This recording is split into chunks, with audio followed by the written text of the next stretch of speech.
Gusto kong magbigay ng chance. Baka masyado akong nabigla. Baka hindi ko man lang hinayaan na magkaroon kami ng maayos na pagpaplano sa lahat. Mahal ko pa rin siya kahit anong gawin ko. Kahit tumuloy ako sa ibang bansa, siya pa rin yung iniisip ko. Yung mga pangarap naming dalawa, mga pangako na sabay namin yung aabutin. Nabigla lang ako, kaya akala ko hindi kami para sa isa't isa. Ngayon ko lang napagtanto na baka antang ako para bumitaw sa relasyon namin. Mahal ko pa rin talaga si Blake. Ay, huwag ka na nga makipagbalikan sa kanya. Naiinis ako sa mga plano mo sa buhay mo. Tama na yung hiwalay na kayo para hindi na maudlot ang pangarap mo. Maganda ka naman at matalino. Gamitin mo yan para makahanap ng mas better na lalaki, no? Yung deserve mo. Maging practical ka naman. Hayaan mo na siya. Huwag kang makikipagkita o makikipagbalikan sa kanya, ha? Isipin mo ang future na mawawala sa'yo. Sayang ang mga advice ko kung babalikan mo lang din naman siya, no? Nakapagsimula ka na nga. Ganyan talaga yan. Darating ang araw na akala mo mahal mo pa siya, pero hindi na pala. Mas lalo lang masisira ang buhay mo kapag bumalik ka sa ex mo. Maniwala ka sa akin. Dahil alam ko to. Mas marami akong karanasan pagdating sa pag-ibig. Walang magandang dulot ang lalaki sa karir ng mga babae. Tsaka meron na yung bago. Iba na ang mahal niya. Kaya nga hindi ka na niya kinukulit, no? Ipaubaya mo na si Blake sa bago niya. Isa sa mga nakakatakot na tao na makakasama mo sa buhay ay ang inggitera at solotera. Paano pa kaya kung iisang dugo ang nananalaytay sa inyo? Katulad ng nangyari kay Zara, kung saan mismong kakambal niya ang umahas sa nobyo. Ano kaya ang mas mananaig?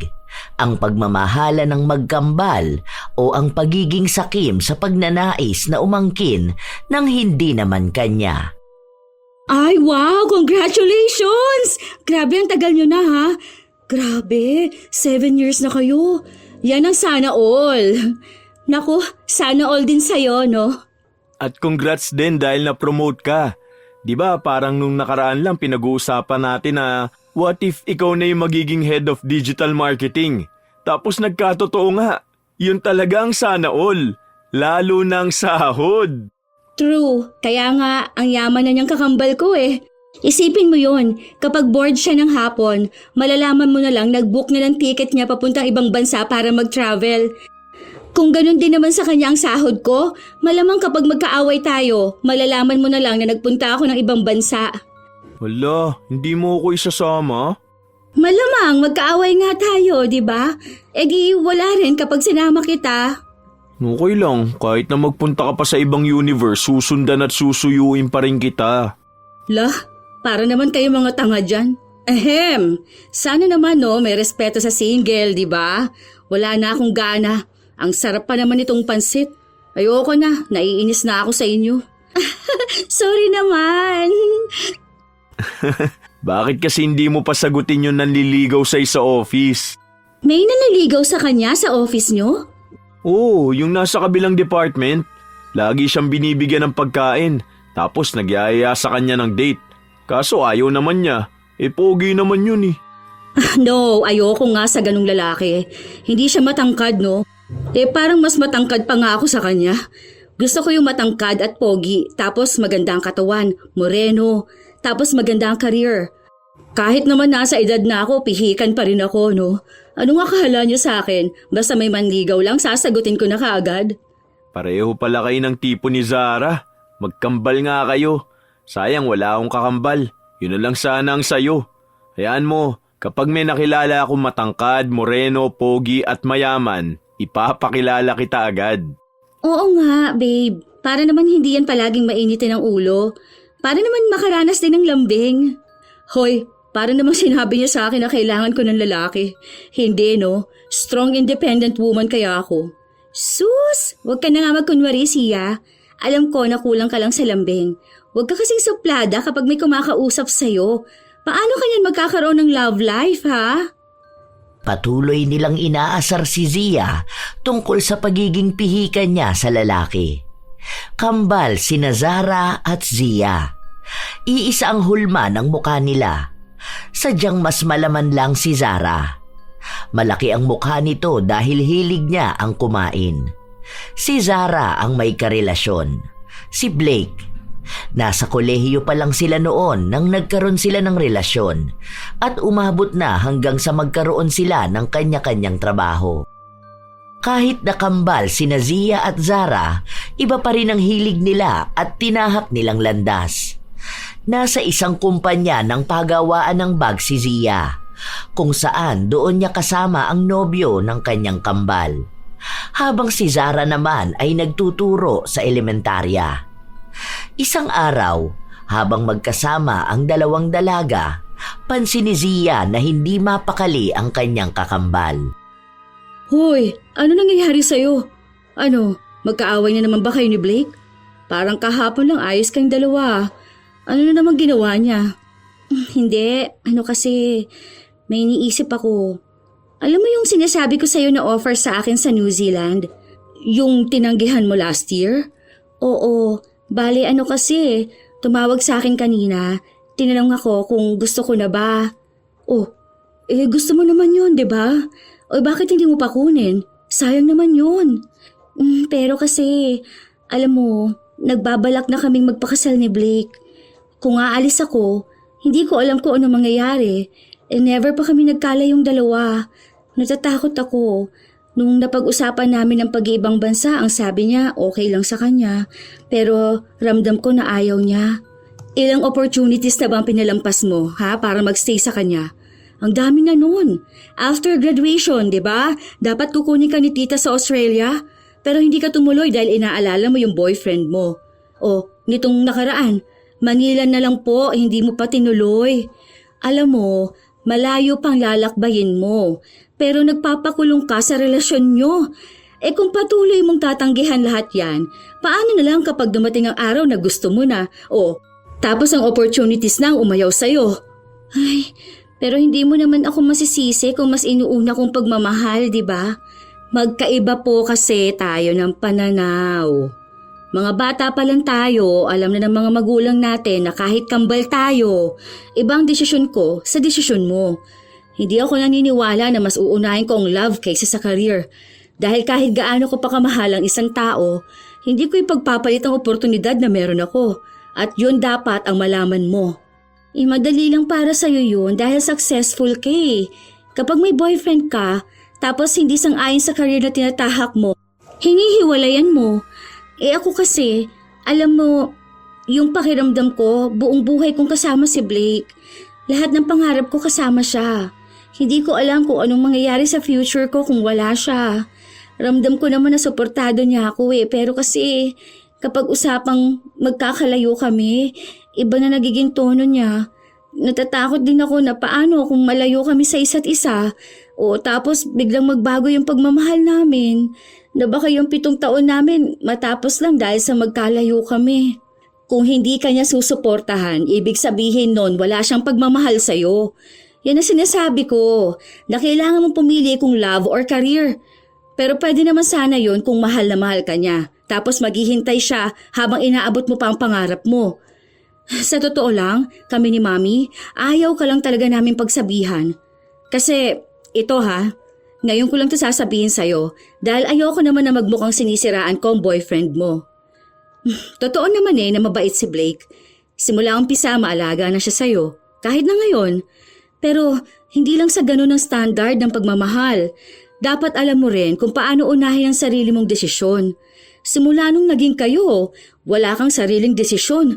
Palaging nakadepende sa kanya ang buhay mo.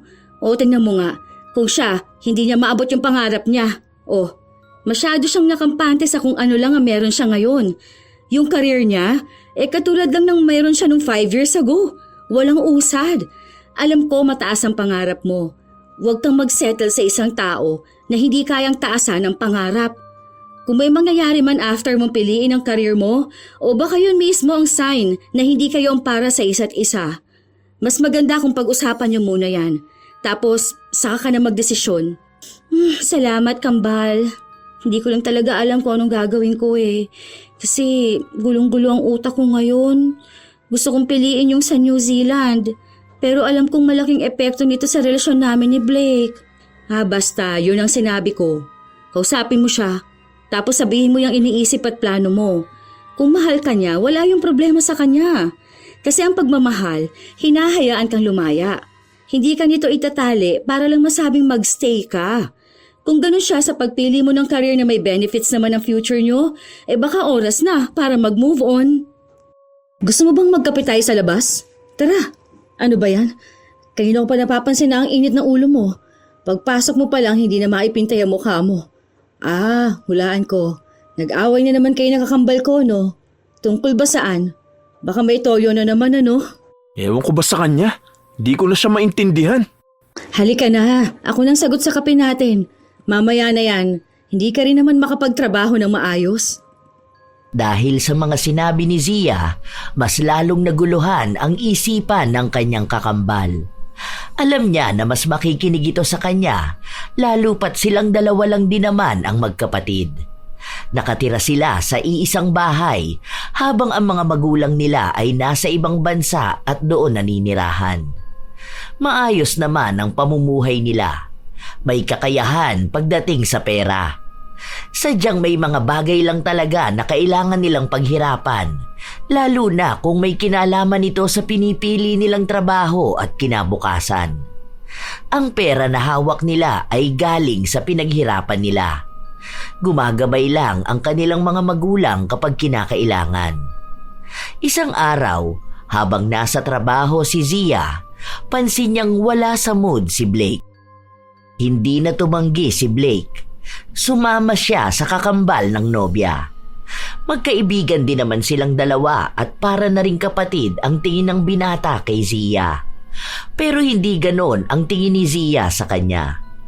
Noon pa man, bago pa nagkaroon ng relasyon sina Zara at Blake, mas naunang nakilala ni Zia ang binata. Naging magkaibigan silang dalawa at gusto na niya ito. Noong nakilala ng binata ang kanyang kakambal, doon ito nagkagusto. Hindi yun maintindihan ni Zia dahil iisa lang naman ang mukha nila ng kakambal. Mas bilugan pa nga ang kay Zara at simple lang kung pumorma. Kahit na nagpapakita siya ng pagkakaibigan sa binata, matagal na niya itong nais na agawin sa kakambal. Hindi niya lang alam kung kailan ba ang tamang panahon. Kaya nga nais niyang umalis ng bansa si Zara para masolo niya ang nobyo nito. Sinabi naman pala sa'yo what if ayaw naman talaga niya sa'yo, hindi ba? Sinabi niya yan? Hindi naman ganun eksaktong sinabi niya. Pero kasi, alam mo, mas kilala ko ang kambal ko. Magkasama na kami noon, nasa sinapupunan pa lang kami ng mami namin, no? Ikaw, years mo pa lang siyang nakakasama. Kahit hindi niya direktang sabihin sa akin, alam ko na kung anong ibig niyang sabihin. Ewan ko. Basta kapag ganyang may kinalaman sa relasyon ninyo, hindi ako nakikialam. Malay ko dyan sa love na yan. Pero bakit naman parang nag-iba siya sa akin? Ramdam ko na talagang iba na yung pakikitungo niya eh. Tulungan mo na lang kaya ako. Paano ko ba pwedeng ibalik yung pagmamahal niya sa akin? Sweet naman ako eh. Consistent din naman ako sa efforts. Alam mo naman yun, di ba? Aba, malay ko dyan sa inyo ha.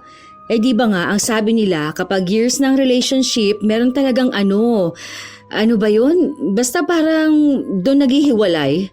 Wag, ayoko naman na maghiwalay kaming dalawa. Balak na nga namin magpakasal eh. Paano ka naman magpapakasal? Ang baba niyang sahod mo. Hindi ka na nga nakaangat sa posisyon mo. Ayusin mo kasi ang trabaho mo. O malaki ba ipon mo ha? Wala naman yung sa ganun, no? Basta mahal namin ang isa't isa. Ayan. Ayan mismong dahilan kaya hindi kayo nagkakaayos ng kambal ko. Mahilig ka sa bahala na. Naku, alam mo kung gaano kataas ang pangharap nun. Ewan ko na lang kung hindi ka niya iwan. Ewan ko sa'yo. Baka mamaya iiyak ka sa harapan ko ha. Lalo na ngayon, naaalis na siya papuntang New Zealand. New Zealand? Kailan? Bakit wala siyang sinasabi sa akin?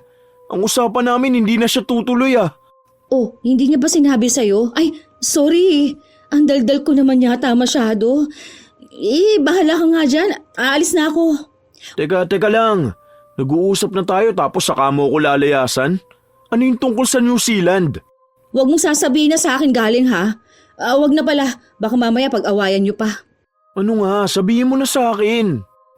Kasi, ganito yun. Ang akala ko kasi yun ang dahilan kaya kayo nag-away. Alam mo yung offer sa kanya last year? Yun pa rin. Sabi niya sa akin na sayang naman yun. Ang laki kaya ng sahod doon kumpara mo naman dito. Ako, alam mo naman bilang supportive kakambal, ang sabi ko go lang siya sa kung anong pangarap niya. Malay ko bang hindi niya pa nasasabi sa'yo.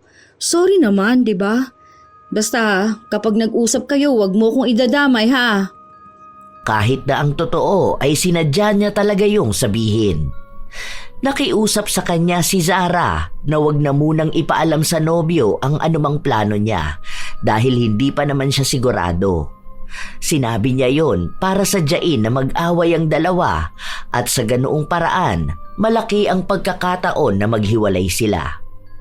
At kapag nangyari yon, pwede siyang manatili kay Blake para makuha ang loob nito at panigurado na siya ang papalit sa kakambal nito.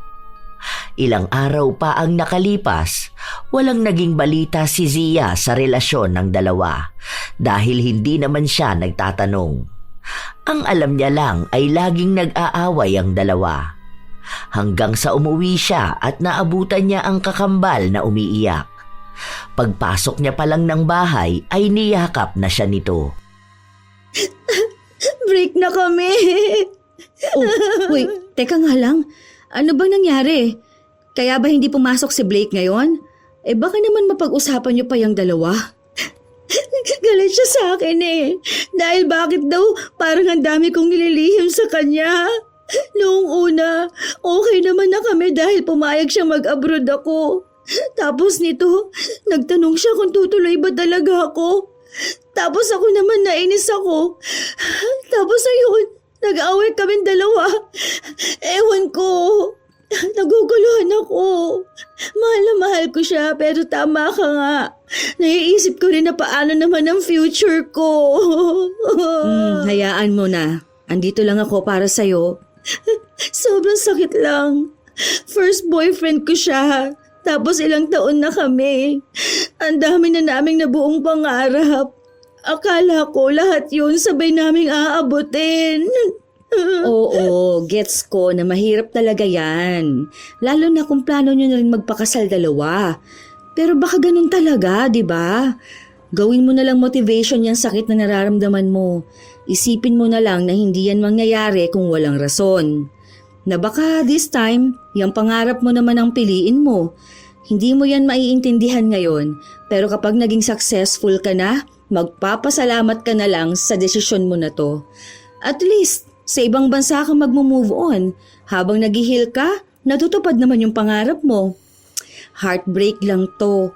Mas mahirap kapag yung karir mo ang nasira para lang sa isang lalaki. Kaya mo yan. Basta lagi mong tatandaan nandito lang ako. Ang daming payo ni Zia sa kanyang kakambal. Hindi niya pinapahalata na masaya siya sa nangyayari. Hindi naman ito ang unang beses na naghiwalay ang dalawa, pero hindi tumatagal ng halos 1 linggo at nagkakabalikan din sila. Kaya ngayon na mas matagal nang hiwalay ang dalawa, alam ni Zia na nagtatagumpay na siya sa kanyang mga plano. Isang gabi, bago umuwi sa bahay, magkasama sina Zia at Blake. Sinamahan ni Zia ang binata na mag-inom. Diba? Bakit? Hindi ba ako worth it? Alam ko naman na mas mataas ang mga harap sa akin. Pero hindi naman ibig sabihin na pababayaan ko siya. Hindi ko rin naman siya pinigilan mag-abroad Alam mo naman yun, pero bakit ngayon parang lumalabas na ako yung hadlang sa pangarap niya? Iba na kasi ang kakambal ko ngayon. Iba na yung mindset niya. Kasi nga tumatanda na tayo. Iba na yung iniisip natin kesa sa gusto natin. Bakit? Handa ako naman siyang buhayin May savings ako, may trabaho, may negosyo rin naman ako. Hindi man ganun kalaki. Hindi man ako mukhang seryoso sa buhay pero may pangarap din naman ako. Ano ba mali sa akin? Itigil mo nga yan. Walang mali sa'yo ha. Hindi lang talaga para sa'yo ang kakambal ko. Baka may ibang para sa'yo. Baka hindi kayo ang tinadhana. Malay mo, yung babaeng makakasama mo habang buhay nasa paligid lang. Malay mo kasama mo palagi, di ba? Hindi naman ibig sabihin na umabot kayo ng 7 years forever na kayo. Kasi kung ibang babae yan, hindi niya hahayaang maglasing ka ng ganyan. Tingnan mo nga, ilang beses mo na siyang tinawagan, pero wala naman siyang sinagot kahit isang beses. Ibig sabihin, hindi ka na ganun kahalaga sa kanya. O ako, tingnan mo, pagod na sa trabaho, pero nandito pa rin ako, sinasamahan ka. Hindi kumibo si Blake. Nilagok niya lang ang alak na hawak niya. Ilang sandali pa, hinawakan ni Zia ang kamay ng binata. Nagtangka pa nga siyang halikan nito pero umiwas si Blake. Lasing na ang binata kaya alam ni Zia na wala na itong maaalala kinabukasan. Dahil sa sobrang pagkabigo sa pag-ibig ng binata, sadyang gabi-gabi siyang nagpapakalunod sa alak. May isang beses pa na hindi pumasok sa trabaho si Blake at nalaman na lamang ni Zia na lasing itong nagpunta sa bahay nila para magmakaawa sa kakambal niya na magkabalikan silang dalawa. Buwisit na yan. Ano bang nakita ni Blake sa kakambal ko? Bakit ba hindi na lang ako? Kung sa mukha, iisa lang naman ang mukha namin. Sa katawan, mas maganda naman ang katawan ko. Kung sa career, di hamak naman na mas lamang ako, no? Sa talento, sa pagiging matalino, mas nangingibabaw naman ako kay Zara. Pero bakit pa baliw na baliw siya sa kakambal ko? Anong meron siya na wala ako? Ako, nasa akin ang lahat. Almost perfect. Noon pa man, may tinatago ng inggit si Zia sa kanyang kakambal. Kahit na mas pinupuri siya ng iba, mas kinaiinggitan niya pa rin ang kung anong meron kay Zara. Gusto niya kung anong meron sa kakambal, yun din ang meron sa kanya. At dapat ay mas maganda at mas angat. Kaya hindi siya papayag na ang lalaking mahal niya ay hindi niya makukuha. Hanggang sa lumipas ang buwan, hindi pa rin tanggap ni Blake ang nangyari. Araw-araw niya pa rin sinusuyo si Zara, pero matigas pa rin ang puso ng dalaga para sa kanya. Dahil doon, natatakot na si Zia na baka biglang isang araw ay mabalitaan na lang niyang nagkabalikan na ang dalawa. Kaya ang gagawin niya, si Zara ang lalasunin niya ang utak para lang hindi nito balikan ang dating kasintahan. O ano? Kumusta naman yung pag-aasikaso mo ng papers mo? Hindi ka pa aalis? Para sana maging maayos ng buhay mo. Naku, hindi mo naman siguro naiisipan na balikan ng ex mo.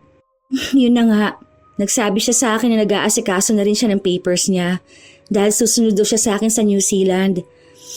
Ang hirap, grabe ang effort na pinapakita sa akin ni Blake. Hindi ko siya kayang kausapin dahil alam kong bibigay ako. Sobrang rupok ko pa naman pagdating sa kanya. Mahal na mahal ko pa rin siya. May mga oras na miss ko siya. Mali. Araw-araw, miss ko siya. Gusto ko palagi siyang nakikita.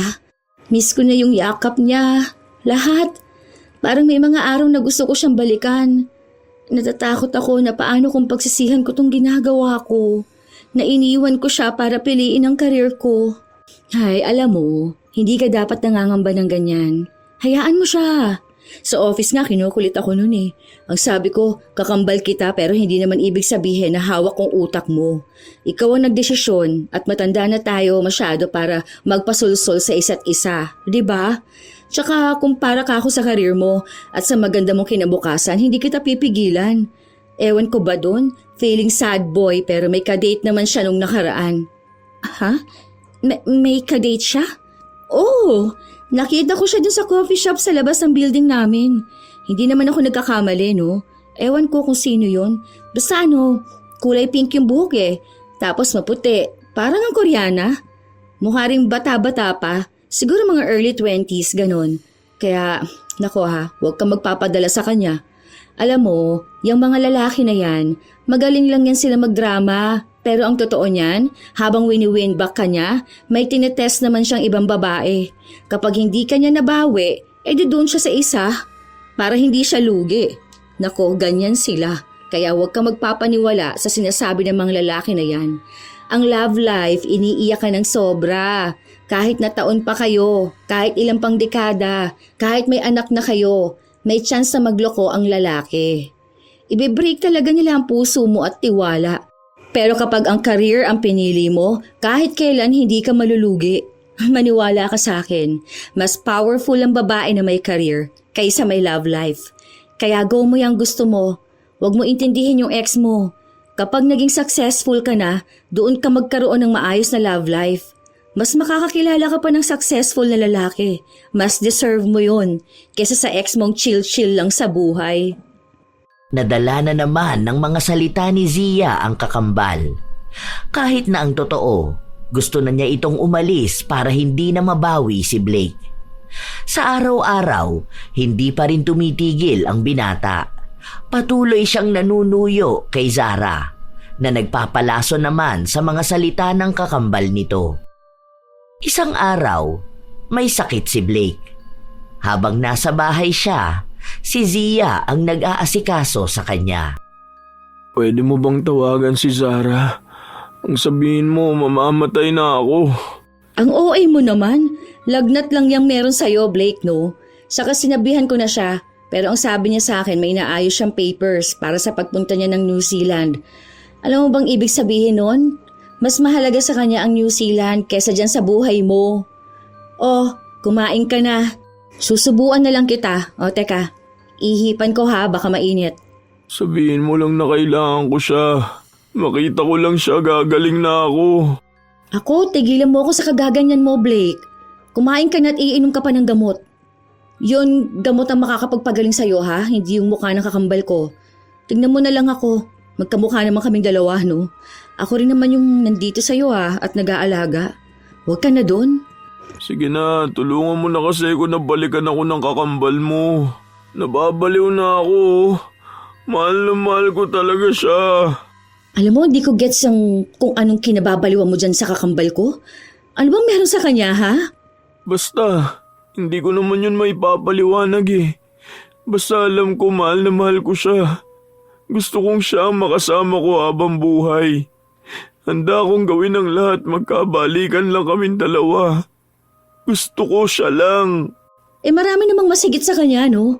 Hindi rin siya perfect. Ako, almost perfect ako.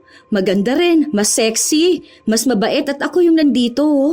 Kasi sa totoo lang, kung ako yan, hindi kita matitiis. Hindi ko hahayaang masaktan ka ng ganyan. Ayoko sa'yo. Si Zara ang gusto ko. Siya lang ang mahal na mahal ko. Wala akong pakialam sa ibang babae. Wala akong pakialam kahit marami silang nakapaligid sa akin. Basta ang alam ko si Zara lang ang nag-iisang babae na mahal ko. Sige, tingnan natin kung hanggang kailan mo yan masasabi. Dahil alam ko, darating din ang araw na magmamahal ka ng ibang babae. Babae na palaging nasa tabi mo. Tila ba may laman ang mga salitang binitawan ng dalaga. May iba itong ibig sabihin. Dahil ang totoo ay nagsisimula na rin siyang gayumahin ang dating kasintahan ng kakambal. May napanood kasi siya na nag-udyok sa kanya na gawin yun. Ilang beses na rin naman niyang sinubukan na makuha si Blake, pero sadyang hindi kayang kalimutan ng binata ang nag-iisang babae na mahal nito. Kaya kung hindi niya ito madadaan sa palaging pagsama rito, gagamitan na lang niya ito ng gayuma. Ang akala ni Zia ay walang epekto ang gayuma, lalo pat palagi pa ring hinahanap ni Blake si Zara. Hanggang sa isang araw, habang nag-uusap ang magkambal tungkol sa pag-aasikaso ng papel ni Zara, tumawag si Blake. Inaaya siya nito na lumabas. Aalis ka? Akala ko ba inaantok ka na? Yung friend ko kasi nag-aaya lumabas. Sama ako. Sino ba yan? Si Wynonna? Hindi, ibang friend no. Parang date, ganun. Kaya yung kami lang muna sanang dalawa. Okay. May kinikilala ka pala ngayon ha? Sige, okay lang pala. Enjoy ka ha. Sana makilala ko rin yan. Wala ka kasing kinukwento sa akin eh. Hindi na nag-atubili si Zia na umalis. Nang magkasama na ang dalawa, kapansin-pansin na may nagbabago na sa pagtingin ni Blake, pero hindi ganon sa inaasahan ni Zia. Para pa rin silang magkaibigan o tao na nasa posisyon na kinikilala pa lang ang isa't isa. Minsan kasi, bukang bibig pa rin ni Blake ang dating kasintahan. Hindi man niya kinukulit si Zara. Panay pa rin siya tanong sa kung ano na ang kalagayan nito. Habang ayaw niya rin namang mawalay sa kanya si Zia. Maging si Blake ay naguguluhan na sa nangyayari sa kanya. Isang araw, habang nasa opisina ang dalaga, may nagbigay sa kanya ng kape. Ang seryoso mo naman dyan, ma'am. Hindi, may problema kasi sa account ng company eh. Nai-stress na ako. Ano ba yan? Na-shadow ban ata lahat ng social media ng marketing team. Ano bang nangyari? Patingin nga ako. Huwag na, magtrabaho ka na doon. Mamaya pagalitan ka talaga dyan. Wala kang ibang ginawa kundi bumuntot sa akin. So wala akong gana kapag hindi kita nakikita eh. Gusto ko nga makipagpalit ng table kay Frankie para matanaw kita dyan, oh. Parang tanga to. Bakit mo naman ako tatanawin? Sabi ko nga, nangihina ako kapag hindi kita nakikita, di ba? Sa akin mo lang nakikita si Zara eh. Kunwari ka pa. Hindi ka nga makamove on sa kanya. Nakalimutan ko na nga siya. Di ko rin alam kung bakit ikaw ang palagi ko napapanaginipan. Naisip ko nga rin na baka nga totoong sinabi mo na may ibang babae pa naman na mas magiging mahalaga sa buhay ko. Yung babae na palaging nasa tabi ko.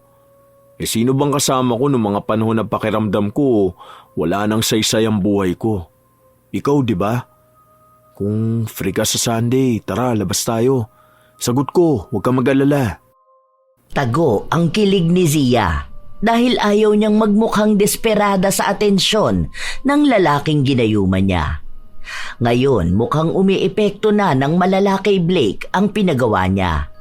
Kaya ngayon na nagkakamabutihan na sila, mas lalo niyang pananatilihin ang pagmamahalan na mabubuo sa kanila. Hindi siya papayag na masisira yon ng kanyang kakambal.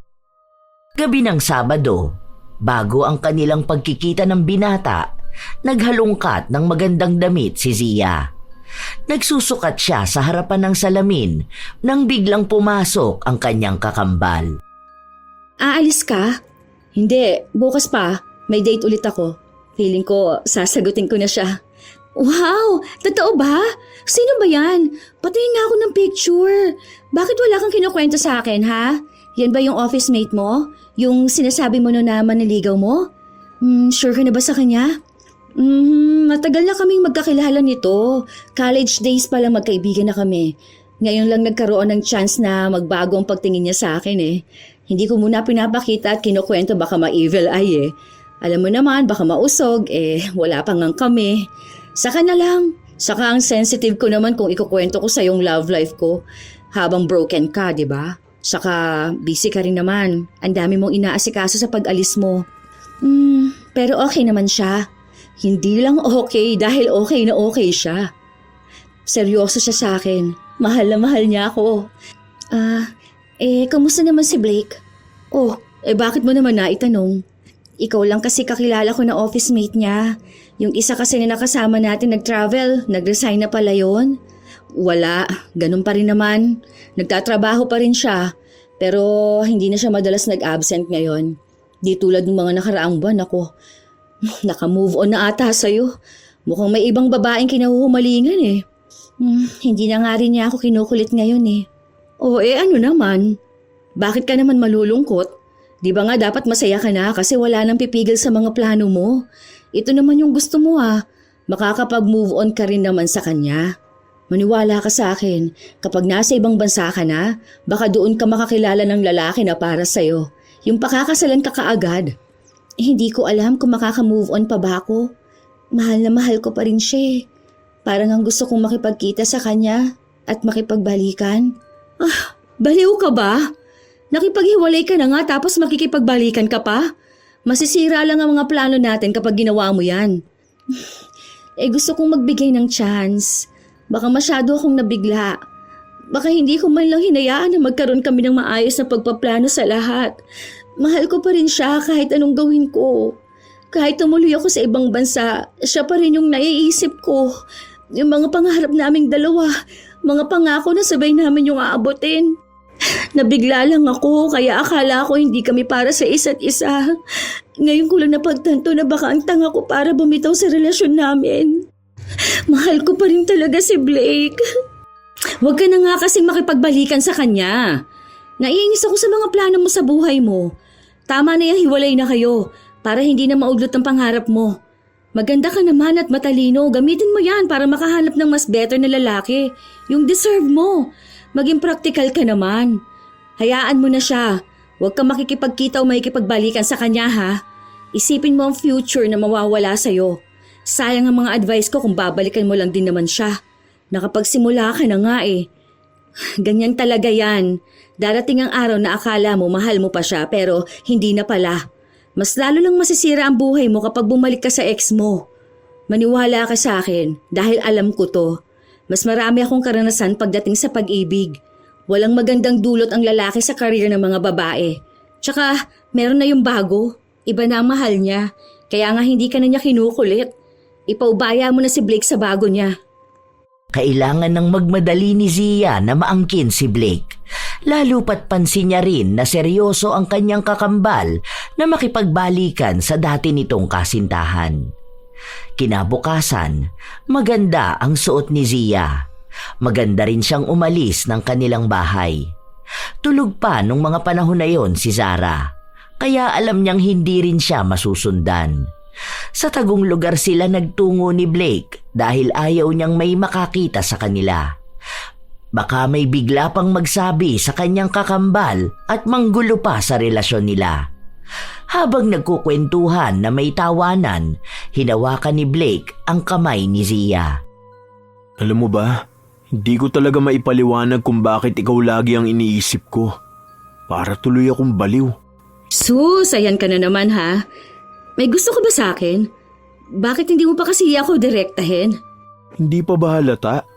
Yung palagi kong pagyaya sa'yo ng date, hindi ba yung sapat? Manhid ka yata eh. Hindi naman ako manhid. Inaalala ko lang baka mamaya gawin mo akong rebound. Bakit ko naman gagawin yun? Sa totoo lang, parang kailan ko lang napagtanto na mas higit ka nga kesa dun sa kakambal mo. Yung 7 years ng buhay ko nasayang lang dahil sa kanya. Kung sana, nilaan ko na lang yung lahat sa'yo. Nung college tayo, magkaibigan na tayo. Sana noon pa lang nakita ko na ang potensyal na maging girlfriend ka, na maging asawa ka. Noong mga panahon na kailangan ko ng kasama, ikaw lang ang nasa tabi ko. Ayaw mong umiiyak ako. Ayaw mong nasasaktan ako. Sana ikaw na lang ang pinili ko nun. At sana ngayon, may chance pa rin tayo. Hindi pa nagsasalita si Zia nang biglang tumunog ang cellphone ni Blake. Nakita niya ang pangalan ng kakambal. Tumatawag ito kay Blake na mukhang buo na ang desisyon na makipagbalikan sa kanya. Oo, sinasagot na kita kahit hindi mo pa ako nililigawan. Tayo na. Mahal na mahal din kita at gusto kong ikaw lang ang paglaanan ng buhay ko. Talaga ba? Totoo ba? Pero may isa akong hiling. Please, ayokong nakikipag-usap ka pa rin sa ex mo. Kasi kung ako lang ang mahal mo, puputulin mo na ang ugnayan ninyong dalawa. Wala na kaming pinag-uusapan. Hindi ko alam kung bakit bigla siyang tumawag sa akin. Pero ayoko mag-overthink ka, kaya ibablock ko siya. Ayan, tignan mo. Ayoko lang magkaroon ng komplikasyon sa ating dalawa. Ayoko magkaroon ng gulo dahil ang ex mo, ang kakambal ko. Promise, hindi ko hahayaan na mag-overthink ka. Ikaw ang mahal ko. Mas mahalaga ka sa akin kaysa sa anuman na meron sa amin ang kakambal mo. Malakas ang epekto ng gayuma, kahit na hindi ito masyadong halata kay Blake. Matagal ang naging epekto, kaya magmumukha itong natural. Walang nakakaalam ng relasyon nilang dalawa dahil balak ni Zia na ilabas ang anumang meron sa kanila ng nobyo kapag wala na sa bansa si Zara. Ilang buwan na lang naman ang hihintayin niya. Sa paglipas ng mga linggo, madalas na magkasama ang magkasintahan. Minsan pa ay natutulog si Zia sa bahay ng nobyo.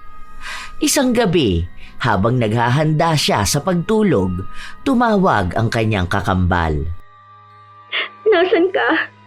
Uwi ka muna sa bahay, sige na. Bakit? Magkasama kami ng boyfriend ko, mansa rin namin ngayon.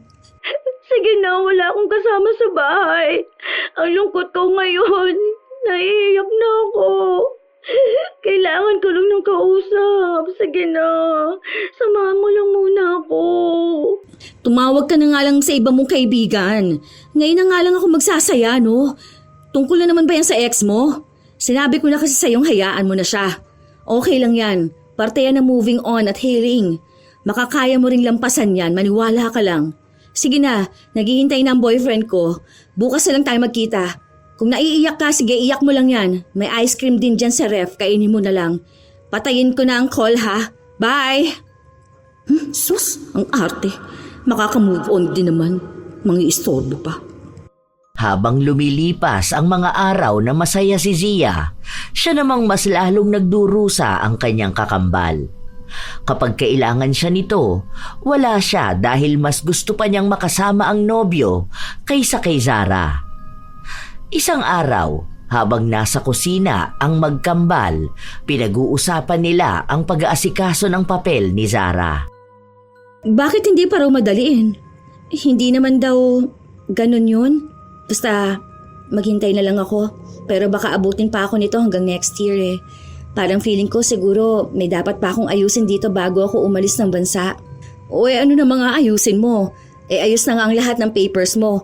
Pag alis na lang ang gagawin mo, no? Ang tagal na namin hindi nakakapag-usap ni Blake eh. Ano namang gusto mong pag-usapan ninyong dalawa? Mas maganda na nga yan na no contact kayong dalawa. Para saan ano? Alam mo yun, hindi ka na mahihirapan kapag aalis ka. Kesa namang wala kang ibang ginawa kundi isipin siya. Dagdag pa sakit sa'yo yun. Wala namang napapalayang closure na yan. Habang nagsasalita si Zia, biglang tumunog ang cellphone niya kung saan nakita na tumatawag si Blake. Bakit tumatawag sa'yo si Blake? Ha? Ewan ko. Baka may tatanong sa akin. Akala ko sabi mo hindi na kayo nag-uusap. Bakit naman hindi kami mag-uusap kung magkaibigan kaming dalawa? Hindi naman ibig sabihin na hiwalay na kayo, wala na rin akong karapatang makipagkaibigan sa kanya, hindi ba? Tsaka unfair naman yon kung kakalimutan ko na yung friendship namin.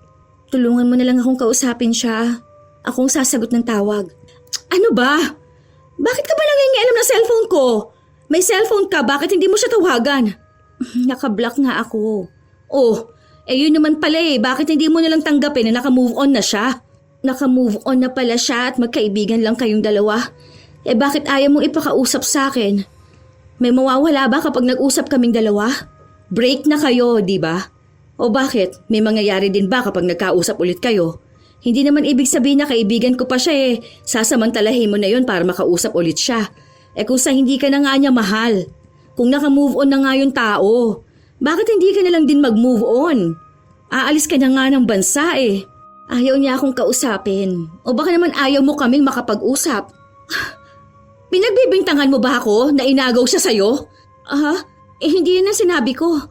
Pero mukhang dinidepensahan mo na agad ang sarili mo. Magkakambal tayo.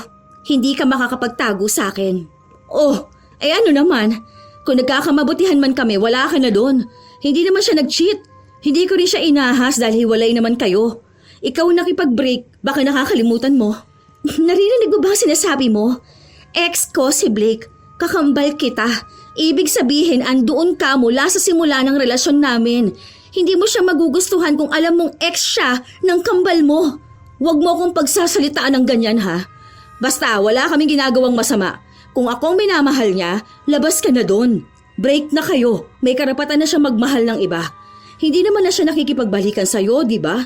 Kaya huwag ka na maghabol. Mas mabuti pang intindihin mo ang buhay mo. Hindi na naghintay pa ng sagot mula sa kakambal si Zia dahil agad na rin siyang umalis ng bahay. Ilang beses din siyang tinatawagan ni Zara pero hindi niya ito kinakausap. Noong una, ang akala niya ay magsusumbong si Zara sa mga magulang nito dahil nga tumawag ang kanilang ina. Nangungumusta lang pala ito at nagtatanong kung may pinagtalunan ba silang magkambal. Wala pa namang ebidensya si Zara na may relasyon na sila ni Blake pero mukhang naghinala na ito at kahit na itanggi niya, malalaman at malalaman pa rin ito. Isang araw, habang nasa opisina sila, sabay na kumakain ang magkasintahan. Nakarinig pa ng salita si Zia mula sa katrabaho nila. Buwisit talaga yan si Claire. Akala mo naman wala siyang kabit dito sa office. Hayaan mo na yan, hindi ka naman kabit. Girlfriend kaya kita. Hindi ko alam kung anong bang problema nila sa akin eh. Una pa lang wala naman akong ginagawa sa kanila. Hindi naman kita inagaw, di ba? Tapos may nalalaman pa silang girl code. Yung ex mo naman panay tanong sa akin. Bakit hindi na lang nila tayo hayaang mabuhay ng masaya? Sumama ka na lang sa akin. Magpunta tayo sa mas malayang probinsya tapos doon tayo magpakasal at bumuo ng sarili nating buhay. Hindi pwede. Andito ang trabaho ko. Ang tagal ko pinaghirapan para ma-promote tapos iiwan ko lang. Ayaw mo ba ako makasama para mas maging tahimik tayo? Gusto kitang makasama pero hindi ko kayang mabuhay ng simple.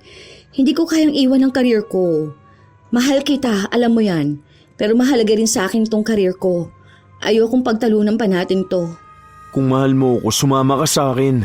Kung gusto mo ng tahimik na buhay, tara, magpakalayo tayo. Ayoko. Anong ayaw mo? Mahal mo ka mo ako, di ba? Iwan mo ang lahat para sa akin. Ang mahalaga nagmamahalan tayo. Handa namang kitang pakasalan eh. Gusto kong makasal tayo. Pero hindi pa ako handa na iwan ng anong mang meron ako. Hindi pa sa ngayon. Wala pa sa atin ang handa, okay? Maghintay tayo ng tamang panahon para sa ganyan. Mag-enjoy na lang muna tayo kung anong meron tayo. Hindi naman tayo nagmamadali, di ba? Pero masyado na tayong matanda para maghintay pa ng panahon.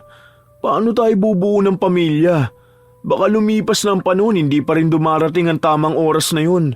Tayo dapat mismo ang pipili at magdedesisyon kung kailan natin gustong bumuo ng pamilya. Ayoko pa magkaanak. Ang dami ko pang plano sa buhay. Ang dami ko pang gustong gawin. Ang gusto ko makasama kita. Pero gusto ko pang magkaroon pa tayo ng oras para sa isa't isa. Hindi yung ganito. Hindi yung madalian. Nag-enjoy pa ako sa buhay ko, no? Hindi pa ako handa na magkaroon ng pamilya. Ako gusto ko na. Hindi ka pa naman handa ah. Hindi pa naman buo ang plano mo sa buhay. Gusto ko kapag mag-settle na ako, maayos na ang lahat. Hindi lang sa akin, pati na rin sa'yo. Hindi yung mag-aasawa lang tayo dahil sa gusto natin. Pinaplano yun. Pero nakahanda naman ako magsakripisyo. Handa akong magtrabaho para bigyan kayo ng magandang buhay na magiging anak natin. Gusto ko na magkaroon ng anak. Kahit ayaw mo, kailangan mo akong bigyan ng anak. Obligasyon mo yun bilang ikaw ang girlfriend ko. Hindi nakakibo si Zia dahil pansin niya na may kakaibang inaasta ang kanyang nobyo. Akala niya ay sa araw na yun lang iba ang pakikitungo sa kanya ni Blake. Pero ilang araw pa ang lumipas, naging mahigpit na ito sa kanya. Minamandohan na rin siya at dapat lahat ng ginagawa niya ay alam ni Blake. Lahat ng desisyon niya sasabihin niya muna bago niya gawin. Dahil kapag hindi niya yun ginawa, mag-aaway silang dalawa. Hindi sanay si Zia na may lalaking humahawak sa kanyang leeg. Kaya kahit na bago pa lang sila ng nobyo, ay sakal na siya. Isang hapon, habang nagtatrabaho si Zia, may nag-abot sa kanya ng pagkain. Ito ang katrabaho nila na dating manliligaw niya. Nakita yun ni Blake, kaya galit na galit ito. Ano ba? Bakit mo naman tinapon yung pagkain? Nagsasayang ka masyado? Ano? Masaya ka pa na tumatanggap ka ng pagkain galing sa ibang lalaki? Eh di ba may gusto yun sa'yo? Huwag mo sabihin sa akin na may gusto ka rin sa kanya. Niloloko mo ba ako, ha? Ano? Ipagpapalit mo ako sa ganong klase ng lalaki? Ang ayoko sa lahat yung harap-harapan akong tinatarantado. Pwede bang hinaan mo ang boses mo? Wala na siyang gusto sa akin. Okay? Nagpakisuyo lang ako sa kanya. Lumabas siya kanina kaya nagpabili na rin ako. O ano bang problema mo? Huwag mo nga ako sinisigawan lalo na pag nandito tayo sa opisina ha. Kahit na boyfriend kita, mas mataas pa rin ang posisyon ko sa'yo. Ihiwalay mong personal na buhay natin at sa profesional. Wala akong pakialam kahit ano pang posisyon mo sa trabaho. Ako ang lalaki sa relasyon natin. Kaya dapat ako pa rin ang masusunod. Kapag sinabi kong hindi pwede, ibig sabihin hindi pwede. Pwede ba huwag mong manduhan ang buhay ko? Walang kahit na sinong lalaking susundin ko kahit na gaano pa kita kamahal. Mas kaya kong buhay ko kaysa dyan sa inaakala mo. Sa totoo lang, nakakaramdam na ng takot si Zia sa inaasta ng nobyo.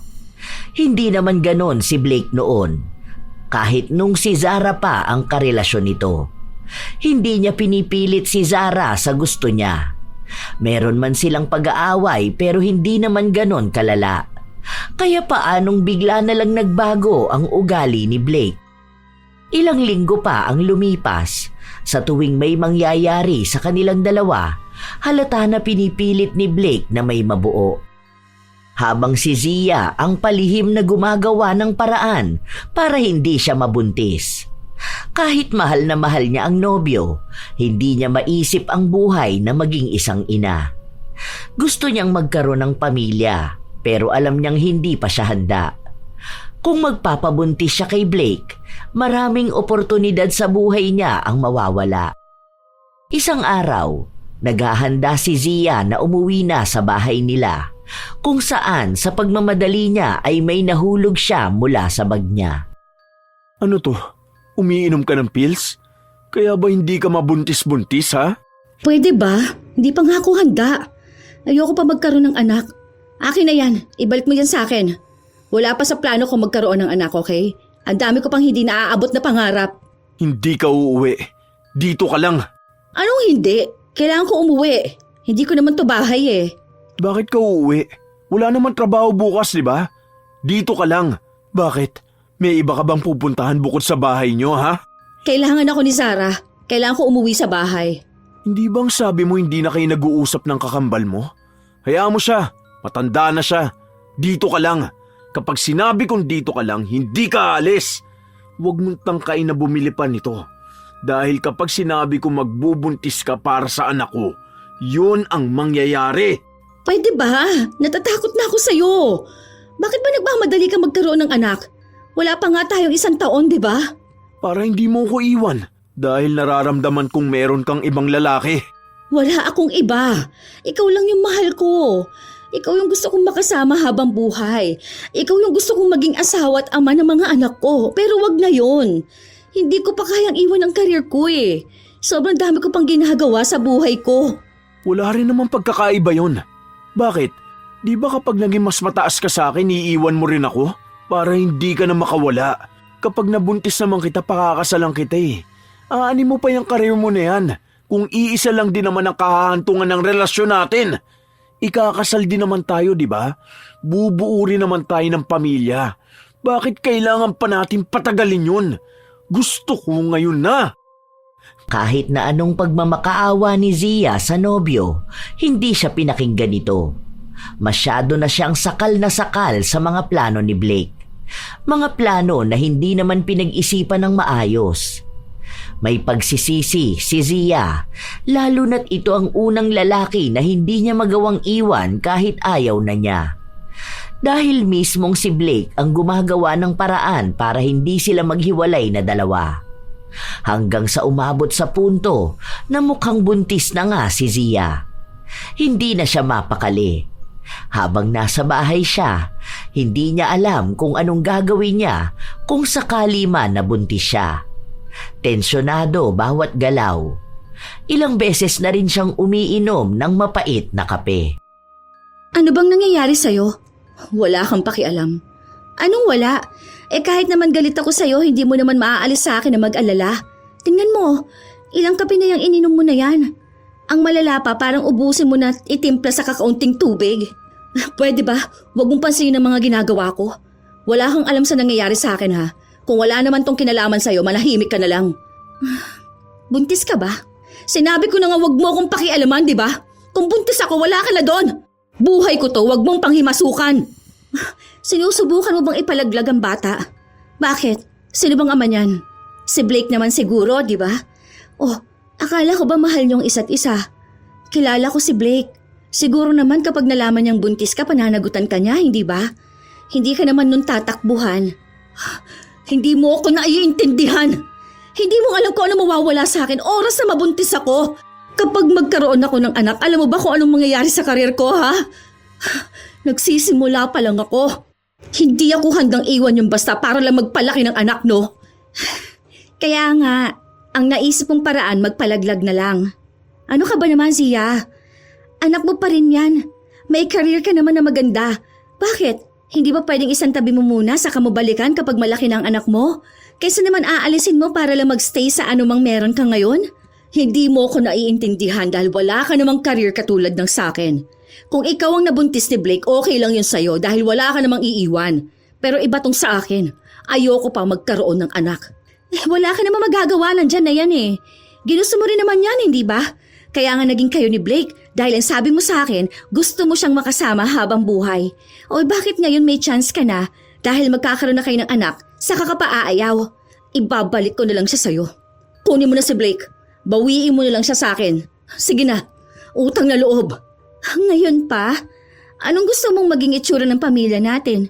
Kapag magkakaroon kami ng anak, kapatid yon ng anak nyo? Tapos, pinsan din nila ang isa't isa dahil magkapatid tayo? Hindi mo man lang ba naisip yon? Mahal mo pa naman si Blake, di ba? Kunin mo na lang siya sa akin. Sige na. Gumawa ka ng paraan. Kung mahal niyo pa naman ang isa't isa. Aalisin ko tong bata na nasa sinapupunan ko para lang matahimik kayong dalawa. Kunin mo siya. Sinubukan ko makipaghiwalay sa kanya pero ayaw niya. Pinipilit niya ako palagi. Nasasakal na ako sa relasyon na merong kami. Ako pa ba ang makukonsensya kapag nawala ang anak niyo? Ha? Mag-isip ka naman. Anak mo yan. Talagang mas pipiliin mo pa ang karir mo? Tulungan mo na lang ako. Oo, sige. Naamin ko na may mali akong nagawa. Ginayuma ko siya. Ha? Anong sinabi mo? Narinig mo naman, di ba? Ginayuma ko si Blake. Noon gusto ko siya kaya gumawa ako ng paraan. Wala siyang ibang ginawa kundi hanapin ka. Mahal na mahal ka niya. Kahit anong pilit ko, ikaw talaga yung laman ng puso niya eh. Nagawa ko lang naman yun dahil akala ko para kami sa isa't isa pero hindi. Hindi ko kaya yung commitment na gusto niya. Ayoko magkaroon ng asawa. Ayoko magkaroon ng anak. Ginawa mo talaga yun? Nang hindi mo malang iniisip ang magiging epekto nun sa'yo, ha? Ang magiging malaking epekto nun sa taong ginayuma mo. Kaya pala ibang napansin ko kay Blake. Parang ibang tao siya kapag kaharap ko siya.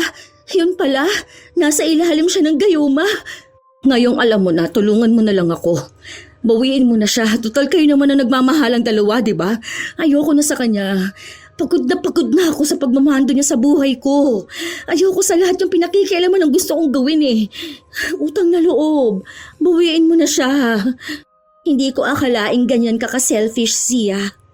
Matapos mo mang-agaw ng pagmamahal ng iba, ibabalik mo na parang basura na hindi mo na kailangan. Tapos ngayon, mas malala pa dahil buntis ka. Pero sarili mo lang talaga ang mahalaga para sa'yo. Hindi kita kinakaya. Kahit na anong pagmamakaawa ni Zia sa kakambal, naakitin na lang ulit si Blake. Hindi ito ginawa ni Zara. Ang sabi niya, tutulong na lang siyang maalis ang gayuma pero hindi pa niya alam kung paano nga ba yon gagawin. Dahil si Zia lang naman ang nakakaalam ng tungkol sa mga ganong bagay. Hindi na rin kasi makausap ng dalaga ang gumawa at pinagbilhan niya ng gayuma. Kaya hindi niya alam kung paano mawawala ang bisa.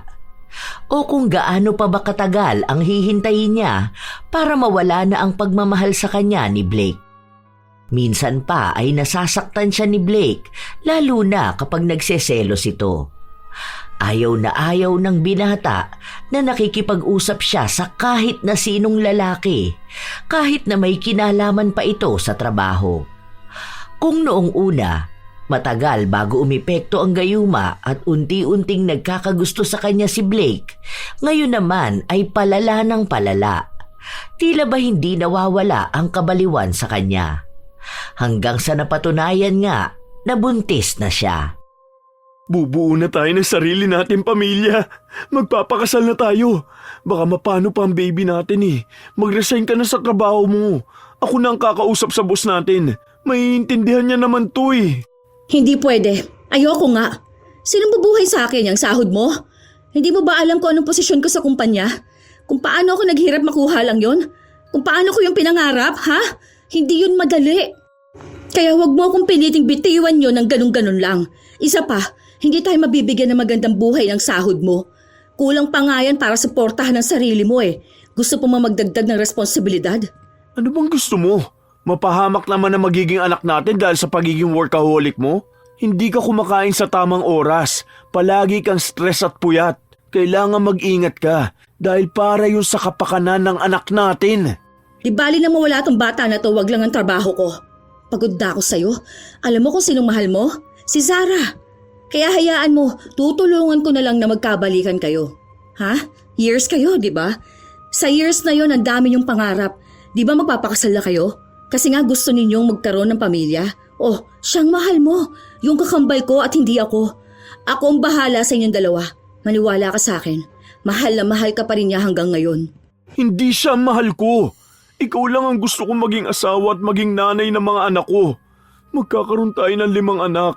Titira tayo sa isang bahay at magiging masaya ang buhay natin. Sabay natin palalakihin ang mga anak natin. Susubaybayan natin ang mangyayari sa buhay nila. Sabay tayong tatanda.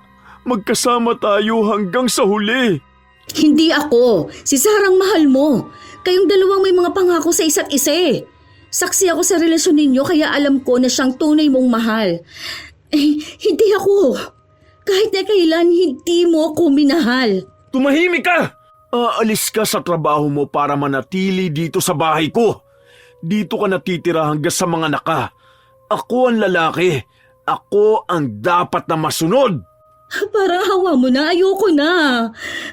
Ayoko matali sa ganitong buhay. Maawa ka na sa akin. Gumising ka na.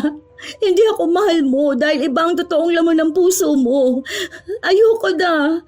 Pangako, hindi ko napipilitin ang sarili kong mahalin mo ko. Huwag mo lang ako itali sa buhay na hindi ko gusto. Maawa ka na sa akin. Parang awa mo na. Kahit na lumuhod ang dalaga sa harapan ng nobyo, hindi siya pinakinggan nito. Ilang beses na ring tinawagan ng kakambal para makibalita kung ano nang nangyari sa pagpapaalis ng gayuma kay Blake. Pero iisa lang ang sinasabi ni Zara, na nahihirapan siyang humanap ng totoong albularyo sa lugar nila. Lalo pat 2 na ang nakausap niya pero wala namang nagiging epekto kay Blake. Isang araw, habang nasa trabaho si Zia, nakakaramdam siya ng sakit ng kanyang puson. Tinitiis niya yon dahil siya rin naman ang may kagagawan nun. Uminom siya ng 3 magkakaibang gamot ng sabay-sabay. Pinipilit din kasi siya ni Blake na umalis na sa trabaho. Kinausap din ni Blake ang kanilang amo at sinabi na maselan ang pagbubuntis ni Zia. Kaya tatapusin niya lang ang buwan at magre-resign na siya. Hindi pa rin kayang tanggapin ni Zia na ganun lang mawawala ang mga pinaghirapan niya. At kahit na kailan, hindi siya papayag na magkaroon ng isang lalaki na magdedesisyon sa buhay niya. Aray, ang sakit. Pero konting taste pa. Konti pa. Alam ko, mawawala rin to. Kasama tong bata. Kapansin-pansin na namumutla siya. Ramdam niya rin na nagdurugo na siya pero hindi pa siya tumayo sa kanyang kinauupuan hanggang sa pinuntahan siya ni Blake. Pilitin man niya na huwag ipahalata na may dinaramdam siya, napansin pa rin ito ng nobyo. Bakit? Ano nangyayari sa'yo? Masama ba ang pakiramdam mo? Sandali, ipapaalam kita para umuwi ka na at magpahinga. Baka mapano pa ang baby natin eh. Sinabi ko naman kasi sa'yo na sa bahay ka na lang. Ayos lang ako. Wala to. Sandali, uminom ka muna ng tubig. Ano ba kasi nangyayari sa'yo? Teka, may dugo! Lumayo ka sa akin! Huwag kang lalapit. Hayaan mo ko. Anong ginawa mo sa baby natin? Nababaliw ka na ba, Zia? Dadaling kita sa ospital. Hindi pwedeng mawala ang baby natin! Noong una ay ayaw pa ni Zia. Pero dahil nanghihina na siya, wala siyang kakayahan na lumayo sa nobyo. Napapasigaw na rin siya sa sobrang sakit na nararamdaman niya. Hanggang sa nakarating sila sa ospital, kung saan sumunod din doon si Zara. Ano nangyari? Anong ginawa mo? Ha? Ayos ka lang ba? Anong nararamdaman mo? Please, sorry na. Sorry na kung pinilit kong kunin sa'yo si Blake. Ayoko na sa kanya. Sorry. Parang awa mo na. Ayoko na sa kanya. Tulungan mo ko. Bawiin mo na siya. Ikaw dapat ang buntis. Ikaw dapat ang pakakasalan niya, hindi ako. Ayoko ng ganitong buhay. Hindi ako handa. Hindi ko alam kung anong gagawin ko. Kinakausap ko nga siya kanina pero sinigawan niya lang ako. Galit na galit siya. Nakakatakot. Yun lang ang unang beses na nakita ko siya magalit ng ganun. Wala na raw kasi ang baby niyo eh. Nagagalit siya na baka iwan mo siya at lumayo ka sa kanya. Nagsisisi na ako sa ginawa ko, promise. Hindi ko na yun uulitin. Ilayo mo lang siya sa akin. Ayoko na nito. Tulungan mo ko. Patawarin mo ko. Huwag mo akong ibibigay sa kanya. Dahil pipilitin na lang ako mabuntis ulit. Ayoko. May nakausap na akong albularyo. Hindi ko pa alam kung anong gagawin niya pero ang sabi niya, sinusubukan ng araw niya. Pangalawang beses na siyang gumawa ng ritual para kay Blake dahil malakas nga ang klase ng gayuman na nangyari sa kanya. Basta, ipangako mo sa akin, hindi mo ako hahayaang bumalik sa kanya. Sorry. Malaki ang pagsisisi ko sa ginawa kong ito sa'yo. Noong una, gusto ni Blake na sa bahay niya umuwi ang nobya pero hindi pumayag si Zara. Ang sabi niya, siya ang dapat na mag-aalaga sa kanyang kakambal. Halos gabi-gabing nagpupunta si Blake sa bahay ni Zara pero hindi siya makapasok. Hindi rin kasi lumalabas ng bahay si Zia. Nagpaalam siya sa trabaho na babalik siya kapag maayos na siya. Ilang araw pa ang nakalipas, walang paramdam si Blake. Kahit ang tumawag, wala. Hanggang sa bigla itong nagpadala ng mensahe kay Zara. Humihingi ito ng tawad sa nangyari. Hindi niya raw alam kung bakit nagkaroon sila ng relasyon ni Zia. Basta bigla na lang isang umaga ay nagising siya. Para siyang namulat sa katotohanan at ang daming tanong sa utak niya. Kapag naiisip niya si Zia, galit lang daw ang nararamdaman niya para rito. Natanggal na ata ang gayuma kay Blake. Nagkita kami kanina. Lumuhod siya sa harapan ko, humihingi ng tawad dahil sa nagawa niyang piliin ka. Hindi ko sinabi sa kanya ang ginawa mo, pero ayaw na ayaw niyang nababanggit ng pangalan mo. Galit na galit siya sa'yo. Umalis na rin daw siya sa trabaho dahil hindi niya kinakaya ang mga tanong sa kanya ng mga tao roon tungkol sa'yo. Wala na rin namang dahilan para magkita kaming dalawa. May trauma na ako. Ikaw pa ngayon ang may trauma? Matapos mong manggayuma at magalit sa akin?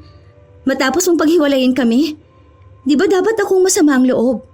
Hindi ko rin alam kung bakit ba tinulungan din kita eh. Lalo na nung panahon na nangihina ka dahil sa pagkawala ng anak mo. Alam ko naman na galit ka pa rin. Di naman kita masisisi. Kung aalis ka rin at lalayo sa akin, okay lang. Tanggap ko yon. Alam ko na wala akong karapatang patawarin dahil masyado akong nainggit sa love life mo.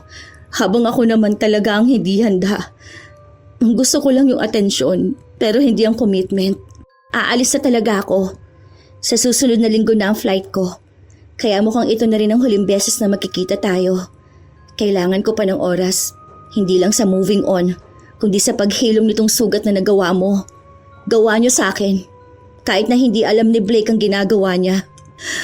Sorry, Zara. Sana mapatawad mo ko. Alam ko mapapatawad kita pero hindi ngayon. Hindi ko alam kung kailan. Pero sana maging malaking aral tong nangyari sa'yo. Sa susunod, sa akin man o sa ibang tao, huwag mong sanang pagnasaan ng anumang meron sa kanila. Pag-ibig man o atensyon. Dahil sa huli, baka hindi mo rin kayang manindigan. Sana may natutunan ka sa nangyari sa'yo. Tunay naman na mahirap magpatawad sa klase ng kasalanang ginawa ni Zia. Iyon ang huling beses na nag-usap silang magkapatid. Hindi na sila nagkita matapos nun. Kahit si Blake ay hindi na rin niya nakita. Nabalitaan na lang niya na matapos ang 3 taon, nagkabalikan ng dalawa at nagpatuloy ng kanilang buhay sa New Zealand. Noong ikinasal si Zara, hindi siya inimbitahan, gawa na rin na ayaw siyang makita ni Blake. Nagpaabot na lang siya ng pagbati sa kapatid. Kailan lang din nalaman ng mga magulang niya ang nangyari. Nagalit ang mga ito sa kanya, pero hindi nagtagal ay pinatawad na rin siya. Napatawad naman din siya ni Zara, pero hindi na sila katulad noon. Malaki ang naging pagsisisi ni Zia sa ginawa niya dahil nawalan siya ng kakambal. Nawalan siya ng taong kakampi niya dapat sa lahat ng bagay. Dahil din doon, nagpatuloy si Zia sa kanyang tinahak na buhay. May maayos na karera pero walang maayos na pag-ibig. Tuwing nakikipagrelasyon siya, nauuwi rin ito sa hiwalayan, lalo pat ayaw niyang bumitaw sa kung anuman ang pinaghirapan niya. Hindi siya nagkaroon ng asawa at kahit na anak. Nabuhay siyang mag-isa at doon niya lang napagtanto na may lungkot din sa pinili niyang landas. Pero wala na siyang pagpipilian kundi ang harapin ito. Pero iniisip na lang niya na yun na rin marahil ang kabayaran sa pagkakamali niya noon. Matapos niyang manggayuma at agawin ang pagmamahal na dapat ay sa kanyang kambal. Sadyang may mga tao talaga na mas gugustuhing umangkin ng hindi kanila. Katulad ng pagmamahal ng isang tao, mga palihim na pag-ahas, mga lihim na kilos na ang intensyon ay sirain ang tiwala ng iba at ang pag-aakala na ito ang magdadala sa kanila ng tunay na kaligayahan. Pero hindi nila naiintindihan na ang ganong klasing tagumpay ay nakapatong sa kasinungalingan at kasalanan. Kapag kinuha mo ang isang bagay na hindi nakalaan para sa iyo, sa huli, ikaw din ang mawawalan. Ang kaligayahang galing sa panlilinlang ay hindi nagtatagal. Katulad nito ang pagmamahal na ginamitan ng gayuma. Paggamit ito ng maling paraan para lang maramdaman ang pagmamahal. Hindi nila maunawaan na ang pag-ibig na pinilit ay hindi tunay na pagmamahal. Isa lang itong ilusyon na gawa ng mga taong malungkot ang buhay. Huwag kailanman maging dahilan ng pagluha o pagkawasak ng ibang tao para lang makuha ang gusto.